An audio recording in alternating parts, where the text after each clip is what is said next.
Good evening guys, Otskare Samadashta sa lahat ng mga masisipag na mga kababayan natin dyan sa Japan, dito sa Japan at dyan sa Pilipinas. Otskare and good evening everyone. So flex ko lang ngayon yung strawberry na nabili ko guys. Season ngayon dito sa Japan ng strawberry, kaya tingnan nyo guys, ang lalaki niya no. Matatapos yung season ng strawberry dito sa April pa. So mag-enjoy pa kami. Kakatapos lang ng orange, mikan, yung nakaraan. Ngayon naman, strawberry naman. So grabing sold na sold kami dun sa orange at saka sa pongka mga mikan, ganyan. Ngayon naman, ito naman, strawberry. Hanggang April kami mag-enjoy. Mura siya guys. Ito 1/4 to mga nasa 200 pesos to sa Pinas. Tapos meron akong strawberry yogurt.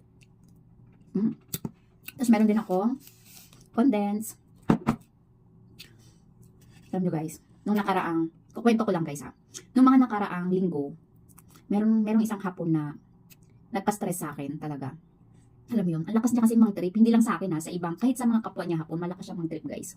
Tapos mahilig siyang mangutos, ganun, mangutos siya guys, mangutos siya na mangutos. Tapos kami as foreigner, parang hindi namin gusto yung asta niya kasi parang, alam mo yun, parang pinapalabas niyang hindi ka marunong sa ginagawa mo, ganun.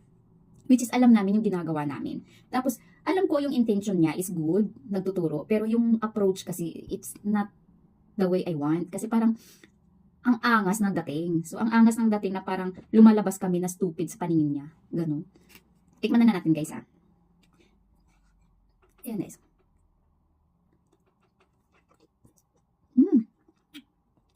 Ang sarap talaga pag may condensed guys.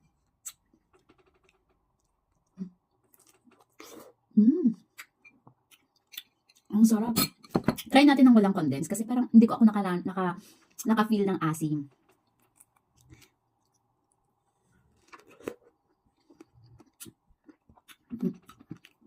Hindi siya ganun kaasim guys, sakto lang. Hindi ko rin siya masasabing matamis.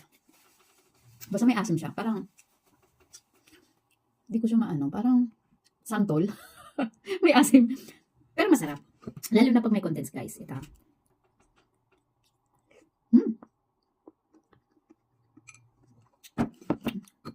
Hirap pala ako maglunok. Ang laki.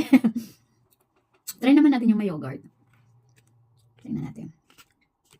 Ito pulang-pula guys. Oh, grabe ang sarap. Pulang-pula. Tanggalan natin ng dahon. So ngayon guys, balik tayo dun sa kwento ko.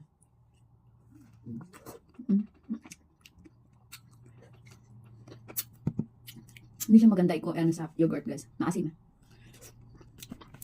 Balik tayo dun sa kwento ko guys. Tapos, nakitaan ko siya ng butas guys. Actually, first time niya akong ginanon.